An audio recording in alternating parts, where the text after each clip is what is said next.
I don't know why, but you are watching the Madness Comic Network. Are you mental?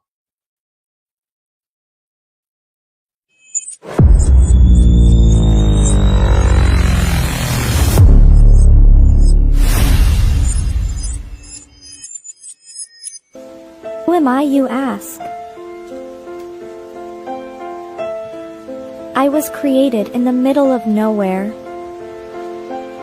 surrounded by the waste of a dying world. I was bestowed with an insurmountable task: bring peace after decades of death, persecution, and chaos. I am a grandchild of war, destined to help two camps which hate has fueled for far too long. Surprisingly, I am not alone. Have an odd bunch to make the road a little more bearable. Come with me, to bring hope where there was despair, respect where there was resentment, creativity where there was destruction. I am Pinocchio, and this is my story.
It's Flip City Magazine, The Parodies, Special Edition, with savage send-ups of The Walking Dead, Star Trek Picard, Stranger Things, The Mandalorian, Guardians of the Galaxy, and more from the first 4 years of Flip City.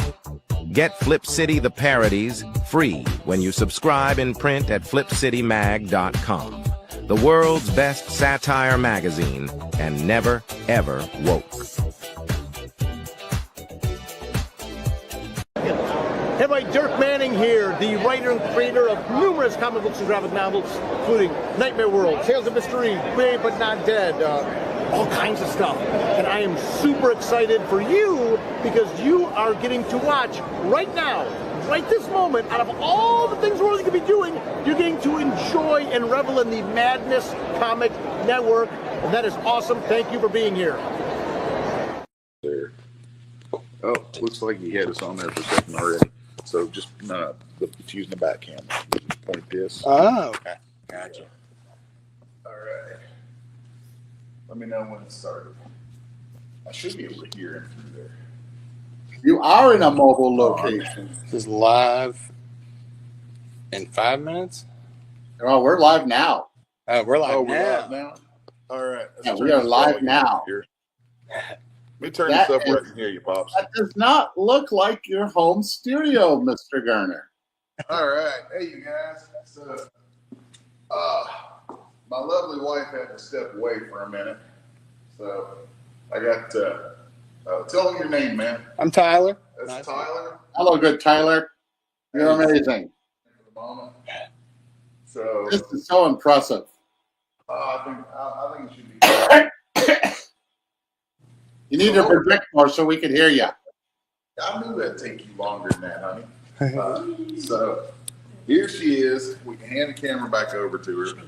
Yeah, she knows what she's doing. Not really. All right. So, Whoa. I don't know. I'm gonna look at Apocalypse Girl. follow me. Okay. So where are we at, Les? All right. Bring it in here. So what we got going on here is we'll walk through today of the gallery show that has been going on for the last here at the Paducah School of Art and Design. And joining us here, if you would turn and show my friend Tyler here. He was helping with the camera while my wife was indisposed for a moment. So Nature called. Somebody had to answer. got Tyler and my girl. gosh. Hello. How'd you get a rock and roll model to come to your studio? If you only knew. Charles. That's amazing.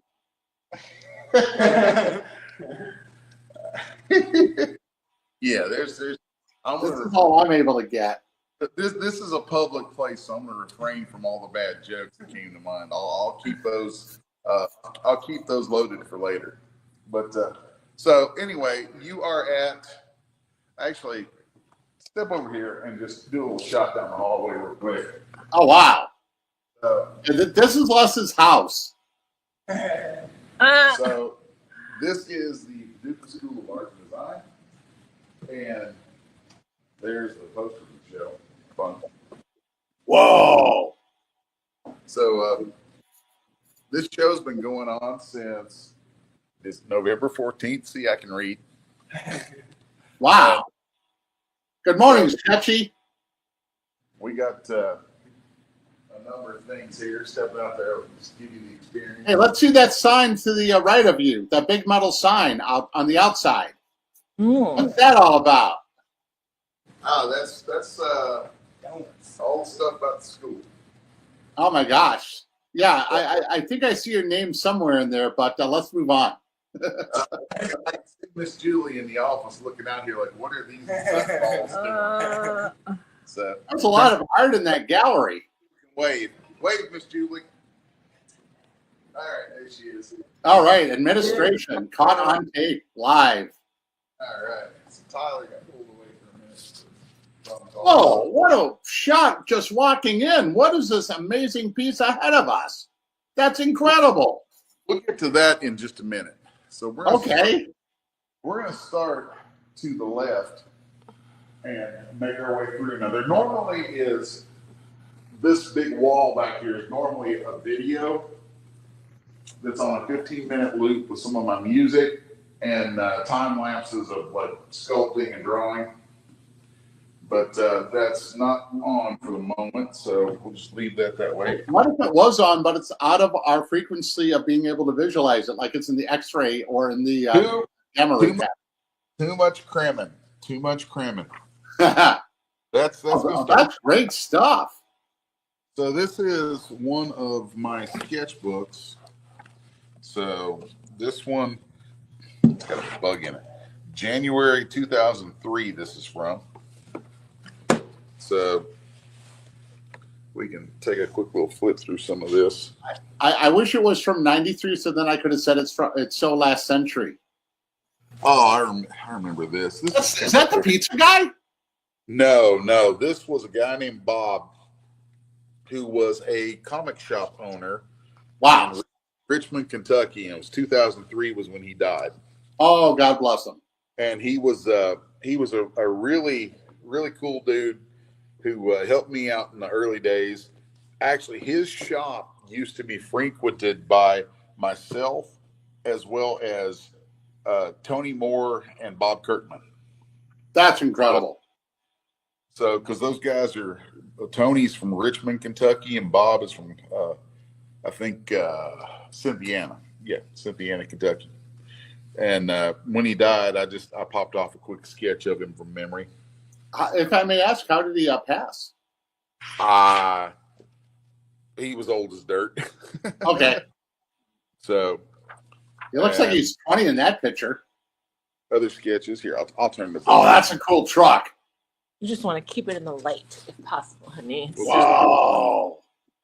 So yeah, that was a design for some 3D work back in the day, and there's all kinds of little things in here that are just quick design sketches and whatnot. Boy, werewolves, even back then. Oh, dude, werewolves have been part of my bread and butter for a long time. Werewolves and dwarves. Mm-hmm. Okay, zoom back out a little bit. Just show the overall book. Wow. Well, what I think is so cool is just seeing your past and the mentality behind it. I like that. Hey, Pops.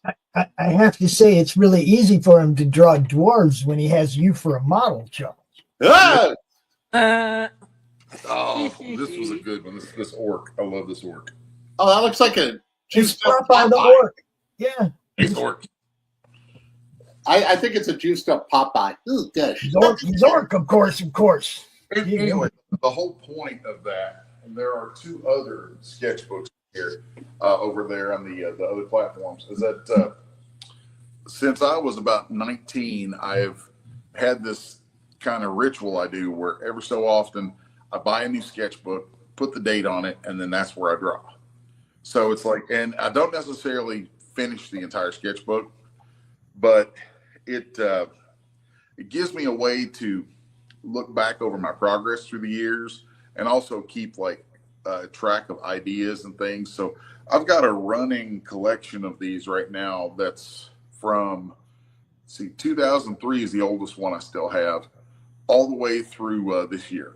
So there's like 21 years worth of these on a shelf in my studio. So that's what the deal is with the sketchbooks. Now, if we take a look right here, let's get a good shot of that. Oh, that's awesome. So and I'll just read off what I've got on there's a card here on the wall with it that has information. Camera's right there. There you go. That's a sketchbook. Oh, it's talking about the sketchbook. It's not talking about that. Okay. Oh, the card for that's over with the other one. Well, there's two pieces like that. There's that one, and then we'll go over here. Also, they left this open to a good sketch. I like that. Now, I have a question because your backgrounds are very robust. When did you develop the knack for backgrounds, or what helped you on learning how to see so that you can incorporate backgrounds and figures together? Because a lot of artists have major problems with that. One of the many things I'll credit to my my high school art teacher, Carol Osborne. I mean, she had us drawing that kind of stuff a lot, doing a lot of still lifes. And because my curriculum in high school, she really helped craft it around what I wanted to do afterwards. And I was always irritated by comic book artists who fudge their backgrounds. That was a thing even back then. And so, she helped me sort of push into developing the skills I needed, with perspective and composition and all that to be able to do that and do it well. So let's see, we got another sketchbook over here. So basically, you were very lucky to have a teacher who knew how to teach art and how to see instead of hear techniques. I really liked that sketch. Oh, that's beautiful. I don't even remember who that was or what it was of. My future wife, if it's a woman. I was probably sketching somebody in a waiting room somewhere for something. So moving right along, we've got some stuff in the centerpiece here. That's a one of the covers from Prometheus in Chains. Fun Aptly named. Then let's swing around and catch the other piece over here before we get talking about the apocalypse girl stuff. So right here is a personal piece, which I actually don't do many personal pieces of artwork, but this was something that was actually a test of doing a monochromatic drawing / painting, because it does have a lot of gray value to it. It's actually done on a piece of cardboard. So that was kind of neat. I was very curious about how that chipboard stuff would work for doing more artwork, and I really kind of dig it. Now, what is that technique? Because I've seen black core paintings where the media, the paper is black, and you can only use white or light colors to bring it out. Is there a process or a name behind that? You might be thinking about scratchboard. Scratchboard, yeah. It's reminiscent of scratchboard. With scratchboard, you've got a piece of paper or card that has a relatively thick coating of something black on it, and you scratch through the black to leave the lighter color showing through. With this, it's different because working on cardboard, it's going to be that medium brown color, and part of the exercise was to build up my rendering from the medium. Normally, I'm working from white to black, working on a white page, and I'm drawing black lines. This was an exercise to start working in the middle so that I can either add light or add dark. Fascinating. And it may not seem like much just in saying it, but the actual exercise of working from a middle tone forward is really useful for helping develop your sense of depth. It's something that I would actually like to do more of it, honestly, but it's a time permitting sort of thing. Yeah, so, Lovey Skeen, by the way, said love that contrast. And we got some folks watching. Really happy with your work. We got any folks? Wolf says hi also. Oh, cool. I was gonna say, share their comments and things, and then we'll respond to that as we go. Yeah, we've been having Pop's been helping them to pop up. So cool. All right, and of course, for the first section of the gallery, that brings us to my baby. So, Apocalypse Girl. I've talked about this book online many times, so I almost feel like I beat a dead horse with it, but I love this book. I love the characters. I've got 2 more volumes of it coming. Nice. These were digital paintings, and these are the only prints that exist of these paintings. So they're actually really precious to me. What's there to say about Apocalypse Girl that I haven't said a million times already? I mean, if you watch me, you probably know Apocalypse Girl's post-apocalyptic book. Pops has a quick question. I got a question. Is this the first time Apocalypse Girl has been on the wall in an art gallery? Yes. Woohoo! Okay, now how does that feel? In that format. How does that feel? That's something you've never been asked before about Apocalypse Girl, right there. It really is. It's weird. It's really weird. This whole experience of having my stuff in this gallery is honestly really bizarre. So, but it's from personal experience. It is so much fun, and the fact that random people who you'll never meet and maybe never even know can see your art, admire the art, and then go on. And that's what I find fascinating about the gallery world, is how your work will affect strangers and you'll never have an interaction. It's a weird thought, but super cool. I mean, I was excited about it. And then when I dropped all the stuff off and I walked through with Randy Simmons is curating the school here. I dropped all the stuff off and we got it all staged out on the floor, and then I left so he could do the install. And when I came back and saw the stuff installed, it was just humbling. I mean, it was breathtaking, man. It was really weird, really weird to see my work featured in that kind of an environment. So it's honestly, as a I should just start referring to myself as a pop culture artist, because I've done so much stuff out. And for a guy who has worked in pop culture circles for 32 years, to get featured in this kind of environment is rare and weird. It feels weird. Normally, we don't get respect in those kind of environments. So, it's just nice. It's just crazy. That's something you've never said about having Apocalypse Girl before. You got her on the wall in a gallery. So I got to be the first one to ask you how that felt. Oh, yeah. Excellent, Pops. So Pops talked about pop art. There you go. So here we've got, this was a promotional piece of Anna. And I mean, that's about all there is to say about it. I love the composition of it and the pose on that one. It's one of my favorite pieces of Anna. Then here we've got a page that's part of a sequence that continues on another wall, which that's a really important page in her story. So let's move on to that other wall. Sketchy guy says Pops art. That would be a different show. Sketchy guy. Oops, girl. Let's go ahead and catch the Apocalypse Girl stuff, and then we'll do the little time travel here in a second. So that page was part of this sequence. I believe it got put on the wall out of order, but that's okay.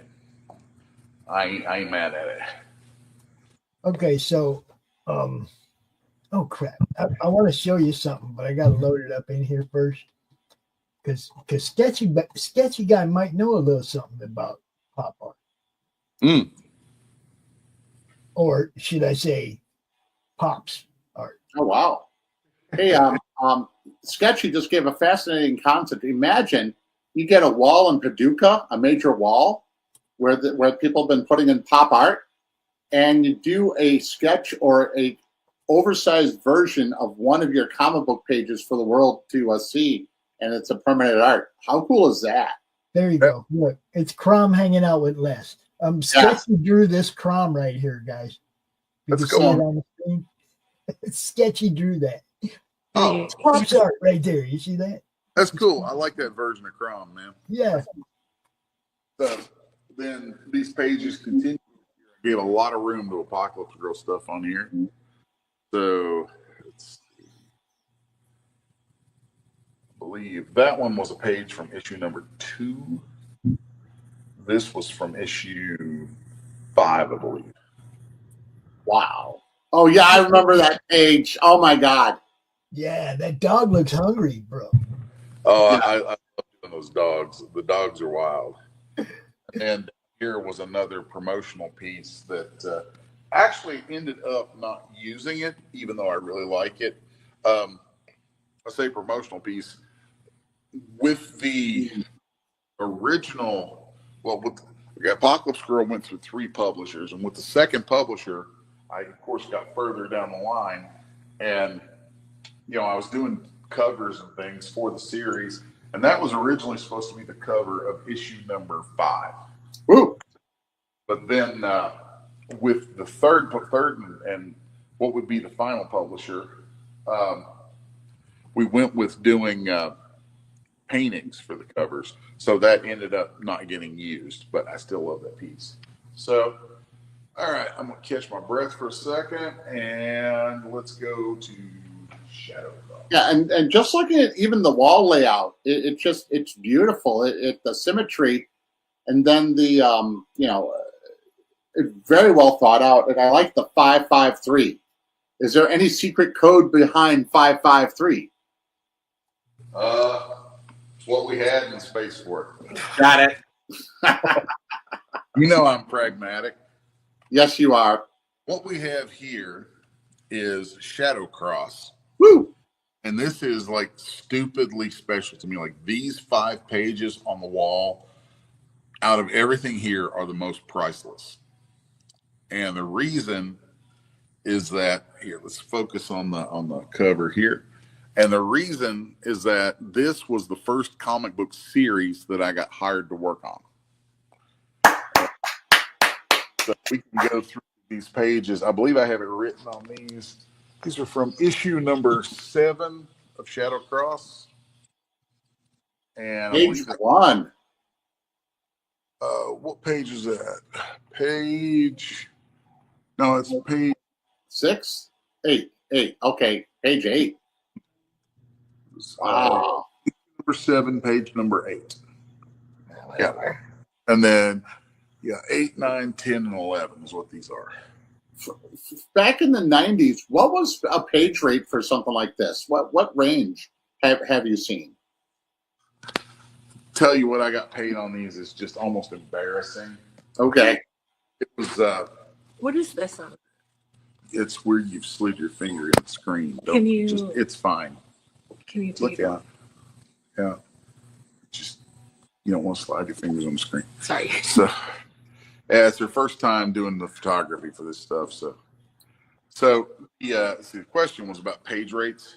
So page rate that I worked at back in 1993 when these were done was probably about $50 a page. Okay.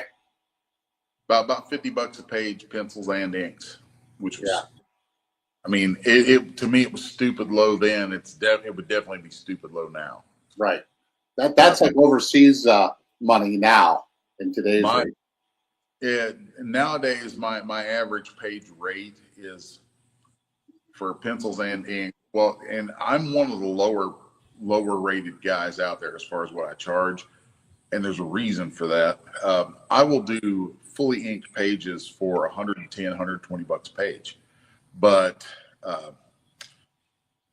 sometimes $150 if it's super complicated stuff and there's tons of characters. But the reason for that is that most of the time I barely pencil a page. Yeah. I mean, if somebody wants me to do the work, I'll take on a project and my pencils will be very, very loose, sometimes almost non-existent. And I probably 8 out of 10 times, probably 80% of the time, I just go straight in and just draw in straight ink.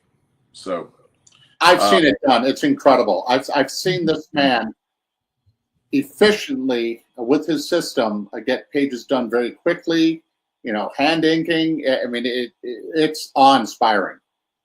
So I average 3 to 5, sometimes 6 pages a day.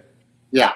And seeing that live, it's just excitingly intimidating. Oh, it's fun when he'll come stay in my guest room, and I'll get up at like 5 a.m. and slip out to the shop, and he'll come out to the shop. Hey, what's going on? And I'm like, well, I got my first page finished. I'm halfway through the second. Yeah. So it's like Jack Kirby can take lessons from you. We got a question. We got a couple questions for you, Les. Yeah. One, do you ink other people's pencils? If somebody gave you a stack of drawings, would you ever be willing to ink them? They pay me.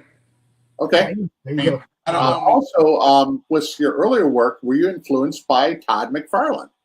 Yeah. Okay, so that does show. And then Pops does very interesting pencils. Could you imagine a cross where Pops draws something and then you ink it and he You'd have to ink it all to cover up all my mess, man. Oh, Look, have you ever thought of doing wall murals, recreations of your pages? yeah. I mentioned that earlier. That'd be cool. Doing a mural like of one of my pages would be neat. I've done mural work before. Yeah. Back in the '90s, when I was alongside comics, I was running airbrush shops and working in airbrush shops throughout Lexington, Kentucky. Part of the gig with that was oftentimes doing things like murals and I've done huge walls. I've done ceilings. Yes. At one point, I did a set of 6 murals in a club that had been a bank in the 1920s.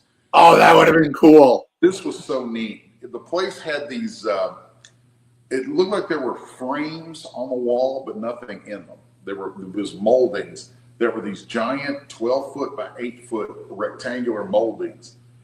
And there was space inside them where something might have been once, but wasn't anymore. And they wanted me to fill those up with murals.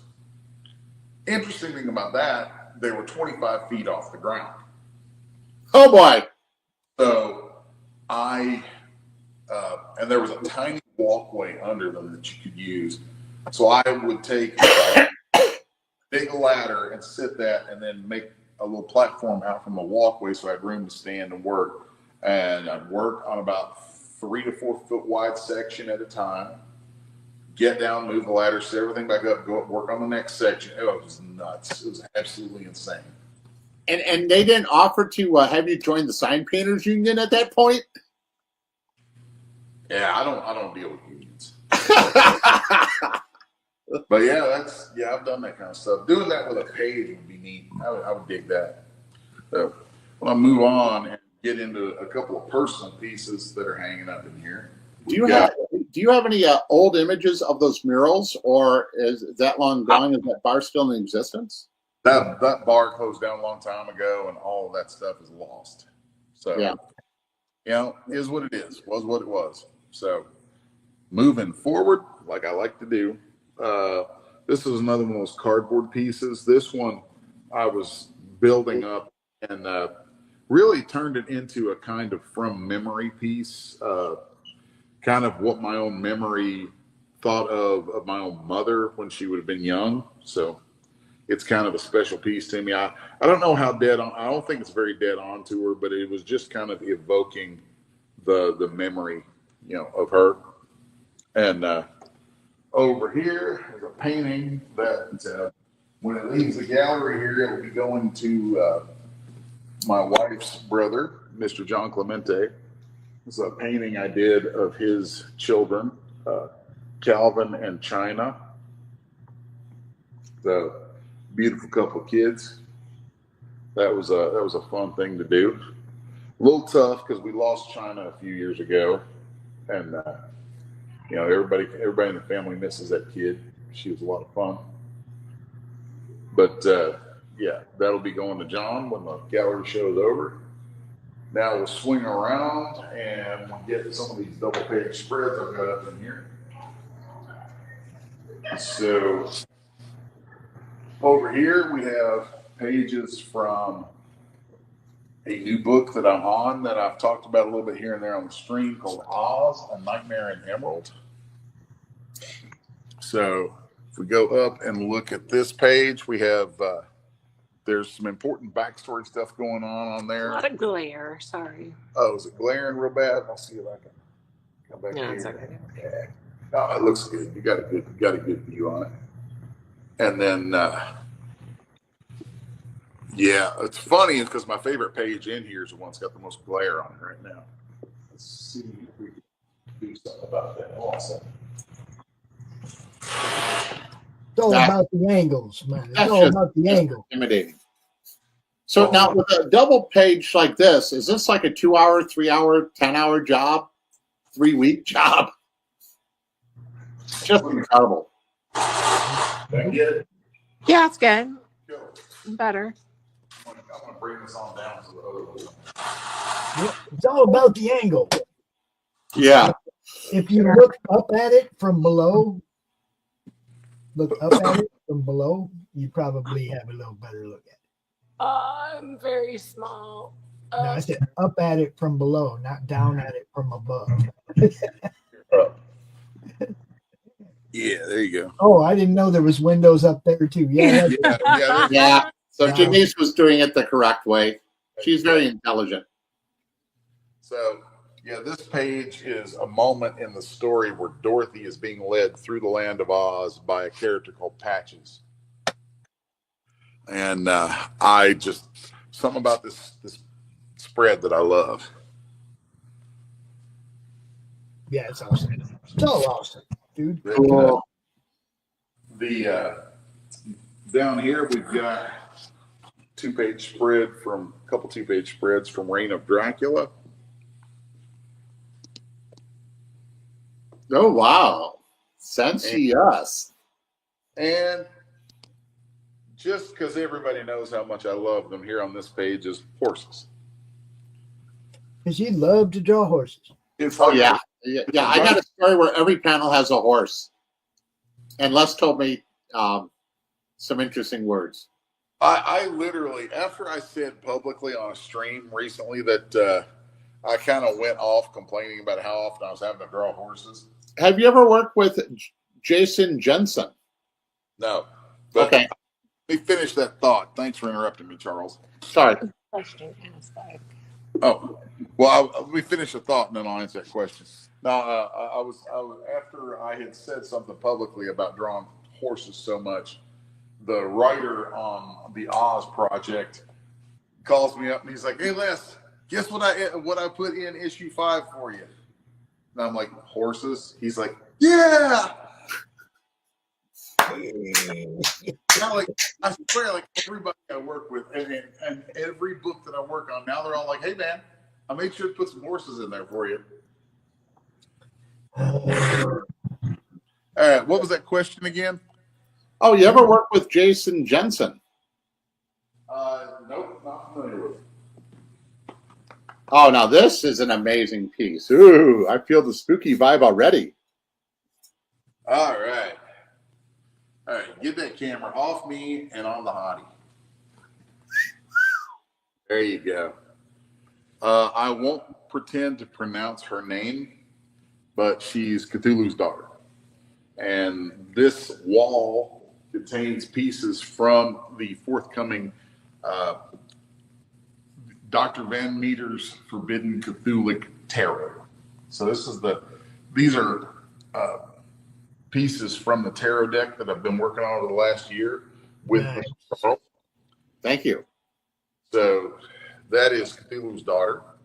I forgot which card we had her for because she is the Queen of Seals, which translates to the Queen of Coins. Gotcha. If you want to sign up on the list to get notified when we launch this on Kickstarter, please type in get.hplovecrafttarot.com. You can learn much more about the projects and some amazing stuff. I've been working on a lot of the definitions for the cards, with less editing them for consistency, but they are delightfully disturbing and creepily insightful. I've already used them for tarot readings, and people have been positively spooked by how accurate the readings can be. Nice. So the next piece down from that is going to be Cthulhu.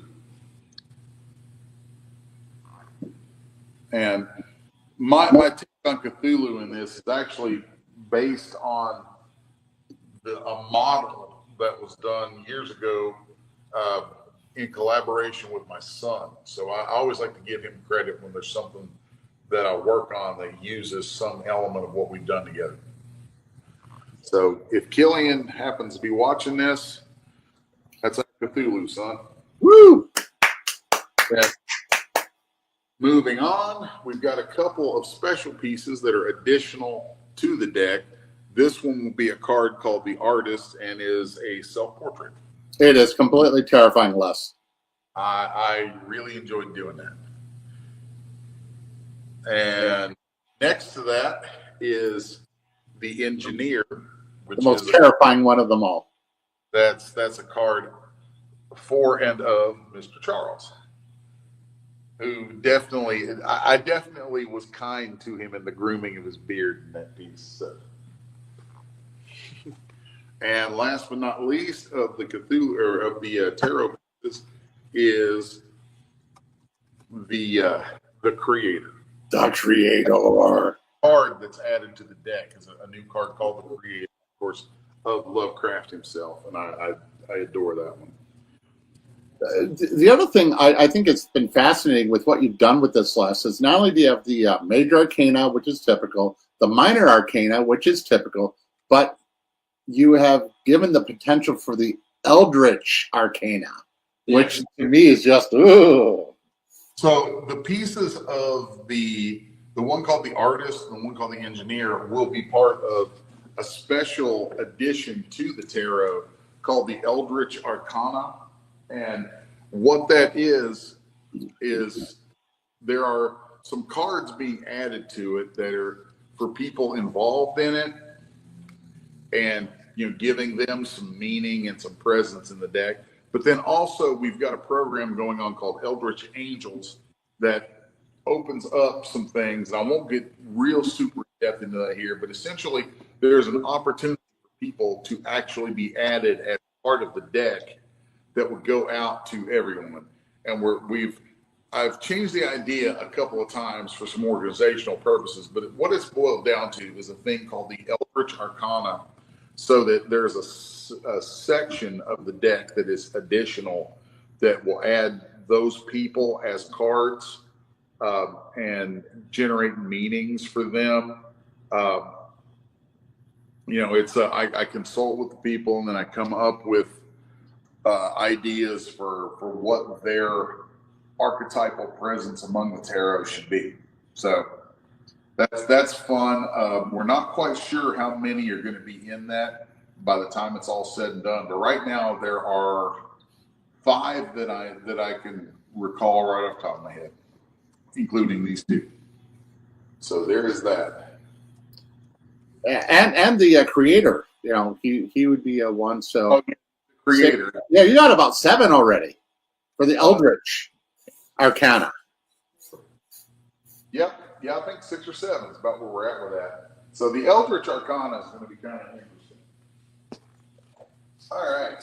Now, over here we have the recently controversial Auto Clash. Woohoo! Flesh versus AI. That is such a cool game. Yeah, and And you worked your ass off on this, sir.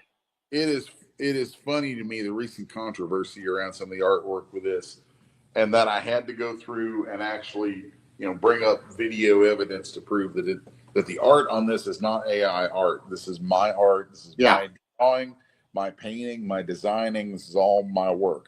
So, and the best part was when we showed proof, the person ran away instead of saying, "Hey, okay," So yeah, but I'm not going to go too negative. Nope, because this is all about you. This is the amazing work you do. It's all about the work. Yeah. Here's what's really fun about the game, too, is we could either blow each other up, be the last one standing. We could work together and not fire one shot amongst each other, but still the game works to kill us, and we try to defeat Master Computer. And there's even rules where you can become an AI car focused on destroying all flesh. And it's been a hell of a lot of fun. And then the sculpts, the 3D sculpts that you've done for the game that just match the car, it's amazing and uncanny. You even did sculpts of the trophies, which are just, wow. Oh, my God. I'm really pleased with the way this game came out, and it's a fun game. You guys did a good job designing doing the actual game design. Even Janice loves it, and the thing I've discovered is when friends, girlfriends, or wives enjoy a game, that's good potential. All right. And she's working her way around the board. While she's doing that, I'm going to step aside for just a moment and grab a drink. Yeah. Is that Charles in the middle of the board? Driving away like a mad fool, probably. Dun, dun, dun. The clandestines. Now, another thing is, basically the story is society fell because of AI. And we're now working with rogue AI cards to prove we have the right to exist, at least as pets. And the card on the wall, that's a representation of me. But and what's neat with the game is you can go backwards and forwards in the games. So you can go forwards and reverse, and the game changes as you draw a card. You have new situations for those spots that just stay there. And the whole game can change as a result of just one card. And up to 6 players can play. So they can get really nasty and bloody fast. And you can kill all those AI. All of them. Yeah, pretty cool, huh? Kill all the robots. Kill them all. The controversy we had is hilarious, considering the whole point of the game is to kill AI. Yes. Right. We're riffing on AI, and yes. That's it. The last asset all I have to do is designing money. Literally to destroy the apps of AI. Everything. Literally, the AI is the enemy. So, this one's got my little canted. Oh, that's nice. Yes. What we got right here, this is Dragons versus Adventures. I couldn't come up with a better name for it than that. But this was a commission piece for Mr. Corey Toon, who's the founder of an organization that I'm a board member of called the Dice Alliance. It's a charity organization where we use Dungeons and Dragons and other role-playing games and board games to help disadvantaged kids learn social skills and different life skills. Cool. So, cool. It's an amazing non-for-profit that has done a lot of good for the community in general. And it's growing by leaps and bounds. I was fortunate enough to be in one of their games a couple of times and just see and meet all these people. And the best part about Corey Toon is say his name super fast 3 times. It's a lot of fun. Oh, Lord. Yeah, the meeting with those kids and running the D&D game that I run for them every month is one of the highlights of my month. And sitting next to this, we've got a dragon sculpt of mine, which I also painted. And then these are some dice that Charles has released under his Silver Phoenix Entertainment that I helped with the sculpting of. Nice. Yeah. Could you imagine that dragon coming out of the sky to get you? Terrifying. Charles, where can your game be found? Can you drop a link to that? If you go to drive.autoclash.com, you can sign up for it. There you go. We're building it up, email list, so that when I release it, we could sell 20 to 30,000 units. You can drop the link to that in the chat over there. Oh, yeah. I think that's in my... Well, every time I try to do a chatter, it wants me to like sign up on this and sign up on that, and then I get kicked out. So Facebook me the link. Yeah, I'll do that now. To the sign up, and then I'll put it in the chat. Okay. So got a little bit backlit here, but there is a copy of Homestead. Yeah, I'm still kicking myself in the ass. I saw Dirk a couple weeks ago and forgot to get one. I'll take care of that. Shit. Funny, I can make comics, but it's hard for me to read them one-handed. There's some good stuff in there. But as far as the calorie show is concerned, let's move on over here. We've got a number of pieces up here that are from Homestead. This was an early character piece working up an approach to doing the werewolves, which that was a lot of fun. I love that piece. Then early on, before the script was finalized, the main character, Bill, was going to be, in my mind anyway, was going to be a little bit more of a gunslinger, and I had worked up this design for him that we have over here, which I eventually pared that way down to, more of a farmer than a gunslinger. And so that concept art right there is probably going to become something else down the road. Then see, there's another werewolf concept piece. And then next to that are the 3 plates that went out accompanying the short story in the final version of Homestead that made it into the book.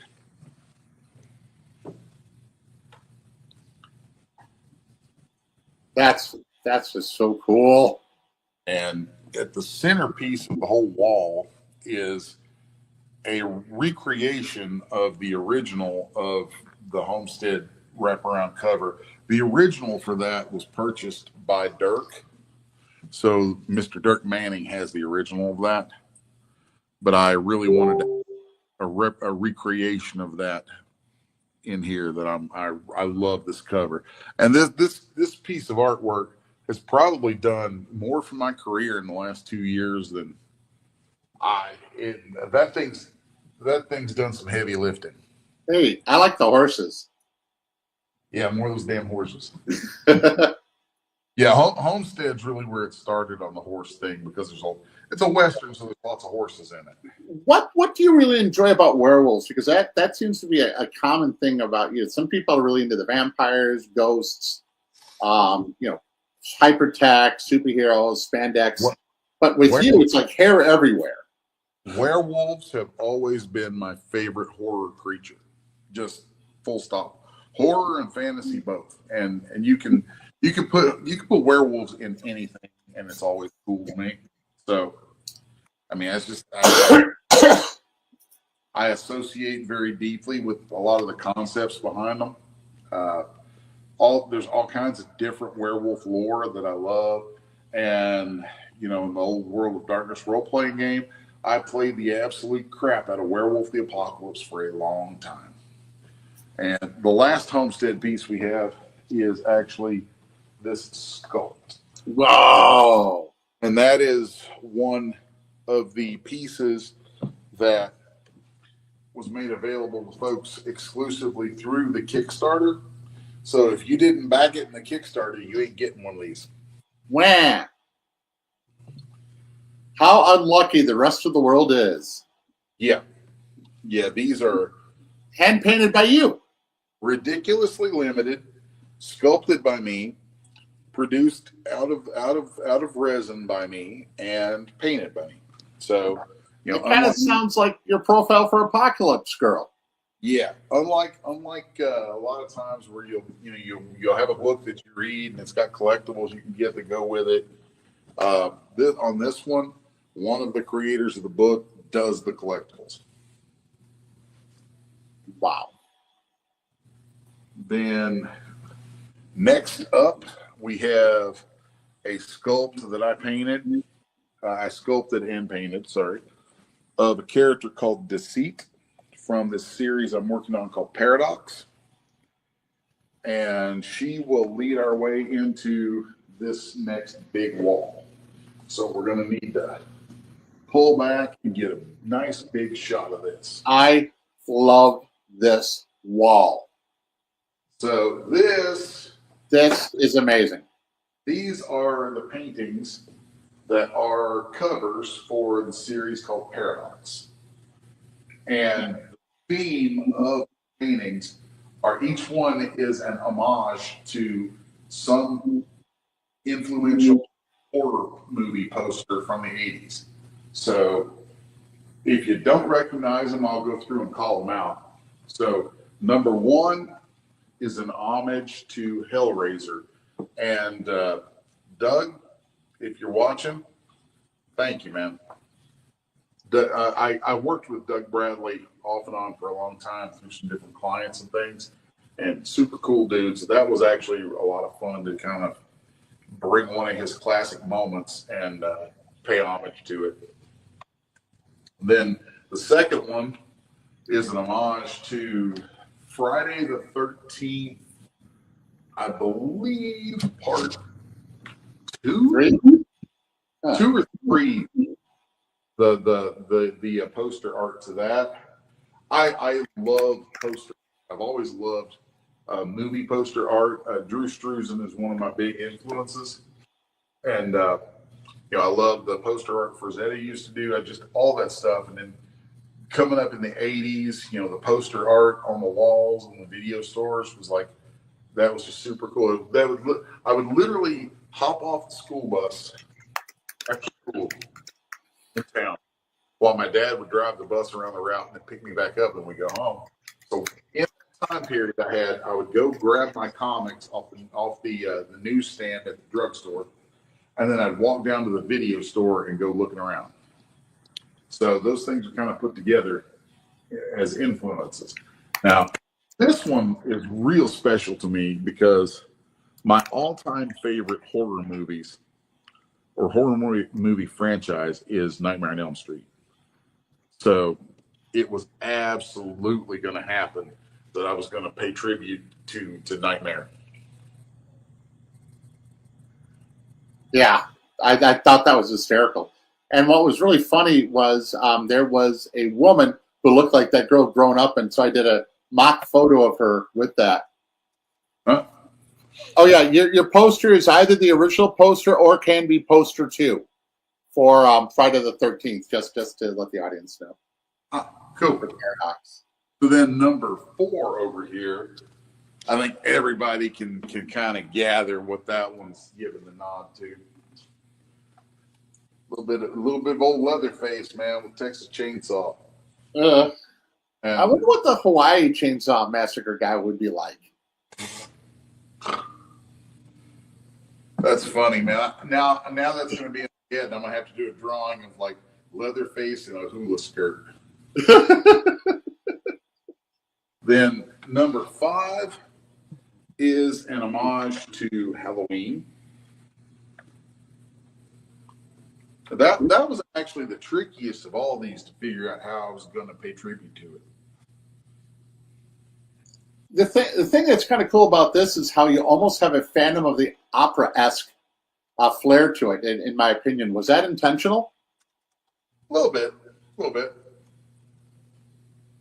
Then last but not least, we have the cover that features the title character of the series, the character called Paradox. And this piece is a tribute to one of my favorite movies, another one of my favorite franchises, The Evil Dead.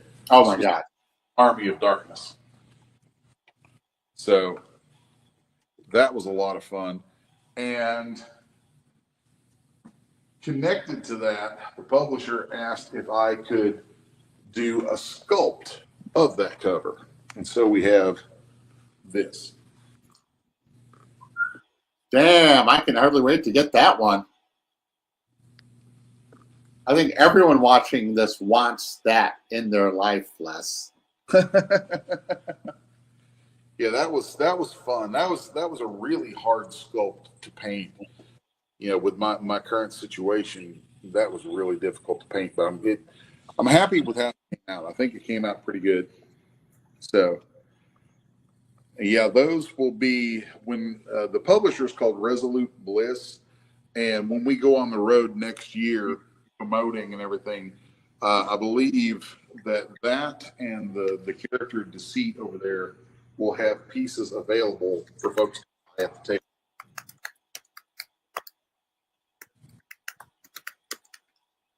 There you go. Next up, we have a special little wall right here that Charles is going to love. Good. For those who don't know, in case anyone's wondering why there's so much Charles involved stuff here, Charles is actually the guy behind a company called Silver Phoenix Entertainment that publishes games and comics, and I do a lot of work for Charles. That's how we know each other. Yeah, and sometimes we symbiote back and forth. It's like, oh, God, hell, I got to deal with this. Can you deal with this, Charles? Yeah, sure. And then vice versa. These are paintings from an upcoming book about Elizabeth Bathory. Yes. Charles can give you more details about the book, because it's his baby. But these are the covers to it. I'm also doing the interiors, so keep an eye out for that. Yeah. What's really neat is a friend of mine, Laura, we came up with a concept. It's slightly changed, known as nefarious serial killers. And we thought of doing old time serial killers like from the 1800s, 1500s, 1300s. And then we're like, wait a second, Elizabeth Bathory is a serial killer. Let's start off with her. And at the time, it was going to literally be starting on the 400th anniversary of her birth. But unfortunately, I kept finding flaky artists who just, you give them money, they disappear. You give them money, they disappear. Then finally, I meet Les, and he does not disappear, which is awesome. And just the creativity of it. And we're taking a little creative license. You're making a little more sensuous with her to add to the horror element. But I think this is going to be a very strong book. And that lisp, Charles. Sensuous. Yeah. And one thought that Les had was, what if we turned this into a series like in between times and different mini parts that are historically accurate, but in a full year you got a lot of days and a lot of things can happen. I'm sure if we're going back many parts as well. So we'll see what happens. But it could be really evolving into just something that everybody wants, where Vampirella bows before her. Yeah, that'd be wild if it took off well enough to get that. Yeah. Oh, that'd be a great cover where literally Vampirella is on her hands and knees just bowing, and then you see Lilith. I mean, not Lilith. Elizabeth Bathory with a position like "You may rise before me." Now we've got one last wall that you've probably seen a little of in the past through, but this is the first time I'm showing this stuff publicly on stream. So this is another set of paintings that, like with the Paradox paintings, these all connect together to make one big image. And these are the covers to Oz, the Nightmare in Emerald. Your collage covers are just genius. And the way you stage them so they can stand alone is just awe-inspiring. And then when you puzzle it together, it makes complete sense too. I mean, how did you really come up with that type of design where you could compartmentalize it like this? Just like everything else, one word: work. I mean, I know it sounds simplistic, but it's work. I mean, a lot of sketching, a lot of doodling, a lot of playing around with it. Laying out grids and things and comparing and button things up together and just going, okay, this is going to be a book. This is going to be a book. How, there's a process to it, and I've kind of nailed it down to a bit of a science at this point that works out really well. Yeah. And some of the subliminals you have are quite fascinating. Like behind, you got the pitchfork, but by itself, it almost seems like the female protagonist has two horns, or it could be misconstrued as a partial halo. Depending on how you look at it. What's funny, if you'll point up here at this, originally in my first pass of design on this, I had this element right here lower, and it was so you had this whole thing. It was angled here, came in, and here, and part of why I changed it was I was told that actually looked like she had a crucifix, like she was on a cross. Wow. And Carrying the cross. Yeah, it looked like she was carrying her cross. Wow. I liked it, but then that ended up getting changed because as I progressed with it, it didn't really make it. It screwed up the layout for how these would work as individual covers. Yeah. And then I like how the hat on the other to the line almost seems like a dagger going to his eye. It's like, geez. And the cowardly lion, his face up in the corner is one of my favorite parts of all this. Yeah. That was a lot of fun. And that, and then the Tin Man, I don't know, I had like a mental glitch on the Tin Man that ended up getting me past the kind of creative block that I had, and it turned into an exercise in painting metal that I'm very happy with. Well, the thing that's really fun about the Tin Man is how unique it is with the embroidery and also his beak-like structure for the face, which dehumanizes him. Yeah, well, he's there's definitely some design cues taken from the Iron Giant. Oh wow! And he has, I mean, it's like a steampunk combination of the OG Tin Man with the Iron Giant. And I like having this kind of rough filigree in different parts of his armor. Yes. But if you notice, it's not in every single plate. It's almost like he probably started out with filigree everywhere and was extremely ornate, but over time and use has had to replace parts that are just simpler, get them on, get it done kind of parts. So it's just a little story touch that I put in the guy. So since we're moving along, we'll get to the Witch of the West. Oh man, she is HOT. I'm really dig her. She's a lot of fun. There's an interesting thing that happens in the story with the witches, and in this particular story, there's multiple witches, but the power they all draw on has this green element to it, and there's reasons for that would give away too much in the story. But anyway, use this power that's embedded throughout Oz. The more you use it, the more you eventually turn green. So that's awesome.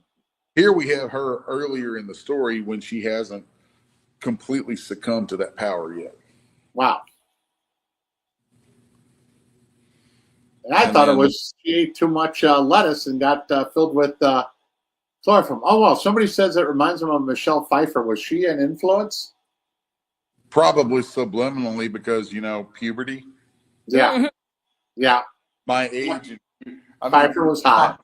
I mean, Pfeiffer in Batman Returns. Oh, my God. I think I would have been maybe 17 when that came out, 17 or 18.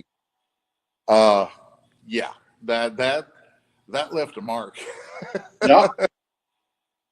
And then the last thing we've got here is the cover for issue 6. This is another shot of Dorothy, and there's a lot of reasons why this one is really special to me. A lot of reasons I won't even get into, because if I did, they would give away parts of the story. Yeah. Well, again, with the way that you've done it, the hand being in that frame almost doesn't make sense, but by itself, it does. Like, it just shows her madness and what she's seeing. And, the girl's straight out backflakes. Oh, yeah. Yeah.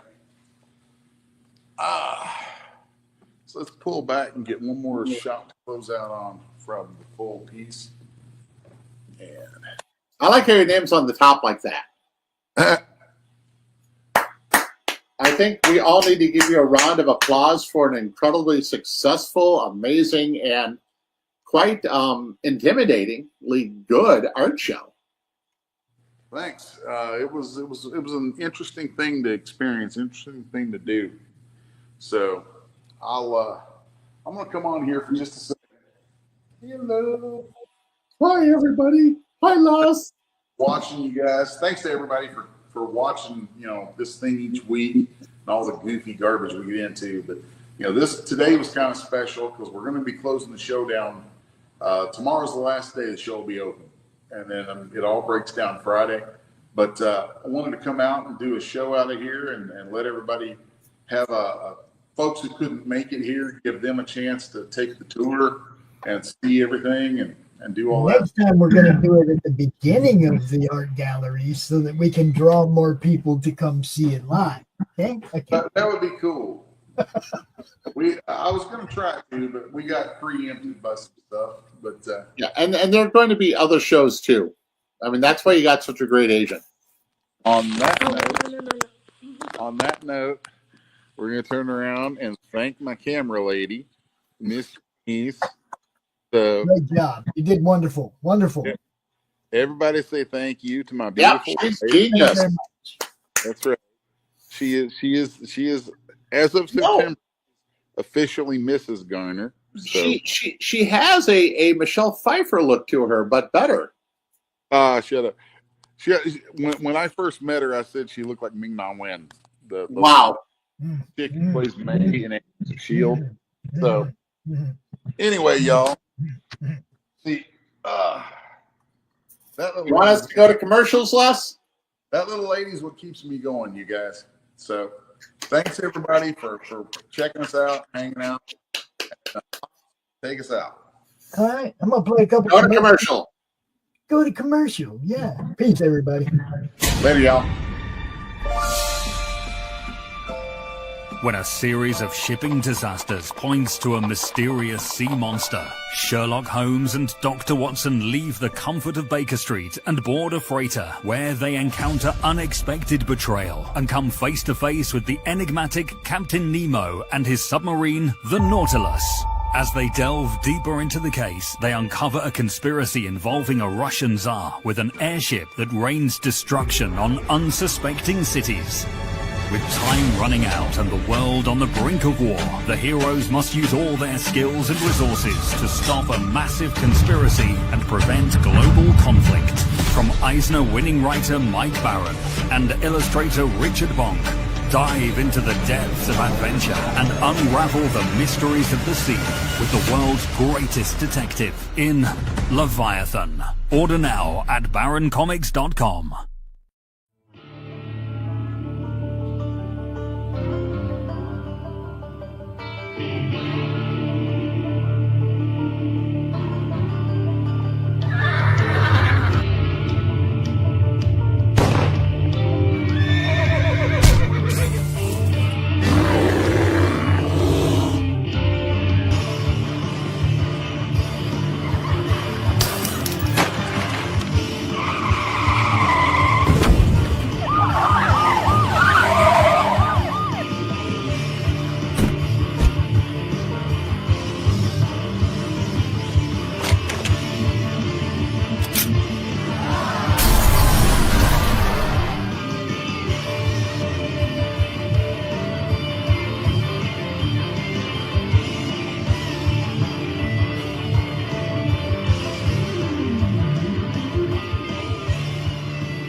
Little president in his sandbox play, build a tower, make it stay. Digging deep through the golden sand, building the future with your hands. Tiny suits and shiny shoes, making plans and making news. Friends all gather to join along, in the sandbox they all belong. Little president from that play, every day a brand new day. Learning, growing your own way, in the great big sandbox that is the USA. USA. Share your dreams with everyone, sandbox fun under the sun. Big ideas taking flight, with Little Trump everything's bright. Dig a moat, build a wall, in the sandbox he stands so tall. Dreamer dream, builder build, Little Trump your heart's fulfilled. Little President Trump that play, every day a brand new day. Learning, growing your own way, in the great big sandbox that is the USA. Hooray, hooray, for the USA.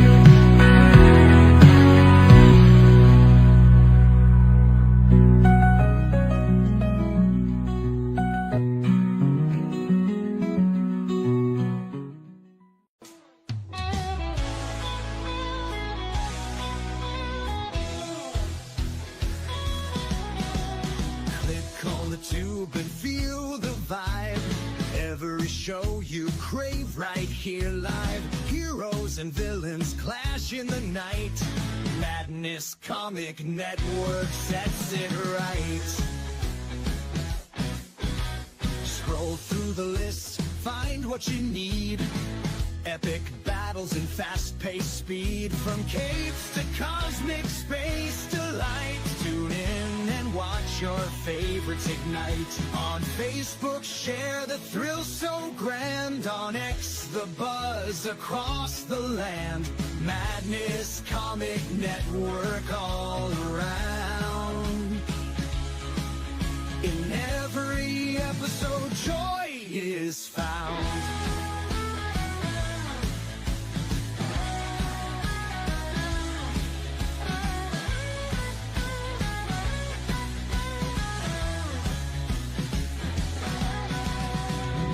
Uploads, they never end. Superheroes and their friends. Catch every twist and every turn. Madness Comic, you will yearn. Stay up to date with every twist.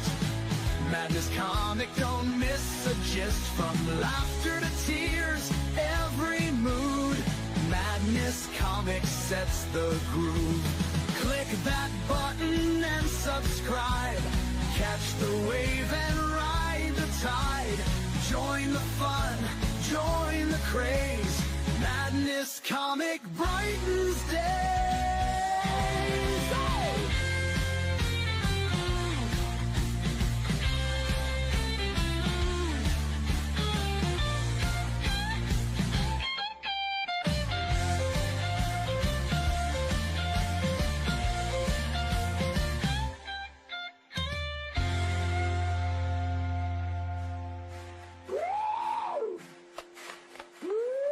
New uploads, they never end. Superheroes and their friends. Catch every twist and every turn. Madness Comic, you will yearn. Stay up to date with every twist. Madness Comic, don't miss a gist. From laughter to tears, every mood. Madness Comic sets the groove. Click that button and subscribe. Catch the wave and ride the tide. Join the fun, join the craze. Madness Comic.